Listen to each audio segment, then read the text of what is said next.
This is Jay Grooms. I'm going to try to start doing these more often. I used to do these way back when I was in college. It's been a really long time.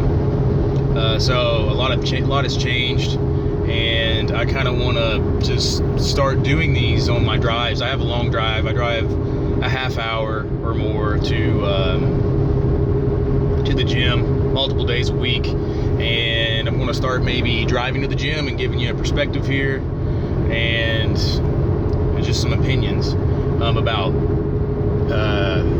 catch wrestling, about mixed martial arts, about grappling, about professional wrestling as well.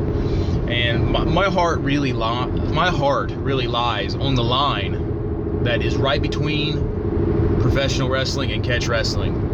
And that's just two sides of the same coin, but that's where my heart is. I mean, I've trained in MMA for multiple years now, going on a decade actually, and I've been in grappling for almost a decade as well, and I just have a love for working and shooting both. I've been in multiple professional wrestling matches, just very low level independent wrestling, and then I've been in multiple grappling competitions with gold medals and silver medals as my prize. So anyway, the reason I'm putting this out there is because I think there's a lot of misconceptions being put out there into the world. You got certain professional wrestlers that think professional wrestling should be completely up for interpretation, and I can give you that. I will say, like, you know what, it is a show.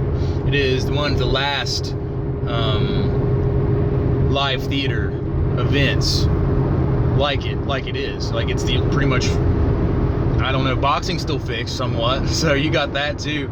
But it's another thing. Like, it's one of the last great theater events. But you know, you got guys saying, okay, well, an Irish whip is ridiculous. Like, it's one of the most ridiculous moves in professional wrestling. And if you can believe an Irish whip, why can't you believe X, Y, Z, whatever? And I'll go ahead and say that an Irish whip is a very legitimate technique, and I've responded to people multiple times telling them why it is a legitimate technique, and no one replies back, and I have no clue why. Maybe because they would be them admitting that they are wrong, but it is okay. Now, I will say that I do not know where the term Irish comes from in the Irish whip, but I'm not gonna say that I know, but I can kind of take a leap of faith here and say that it probably comes from Irish collar and elbow wrestling.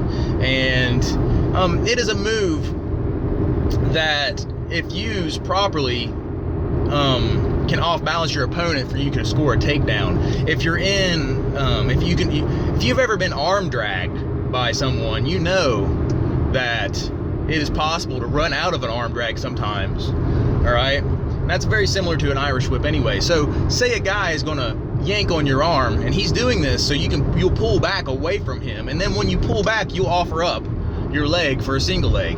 Then he can single leg you, take you down, and potentially pin you. Okay, so if he's going to yank on your arm like that, sometimes it makes sense to run out of it, go with the momentum and run through it. Okay, so say you're in a professional wrestling ring and someone Irish whips you, and you go to run through this, but then the ropes are there.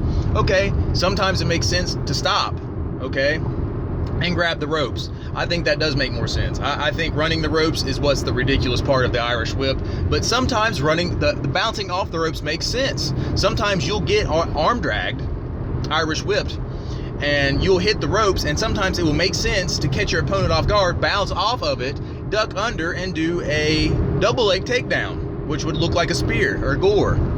Okay, if strikes are not prohibited, you know, maybe just closed fists, makes sense to do a running forearm, take the guy out, pin him. So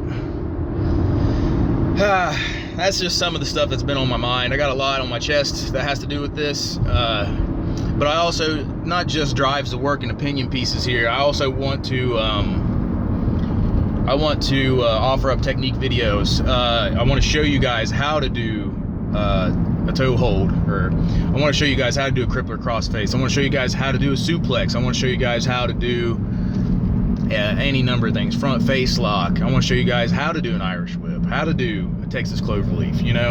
And I also want you guys to give me some suggestions. What do you want to see? What do you want to know? So that's really it. I'm getting ready to go into Kentucky. I'm actually pulling onto the bridge right now. I'm getting ready to go in here and get a quick workout in, get the sweat going before I have to train in mixed martial arts. I'm coaching tonight, and I have 2 guys that are fighting on the 29th, so a couple weekends from now. And so we'll see how that goes. And until next time, guys, I will see you soon.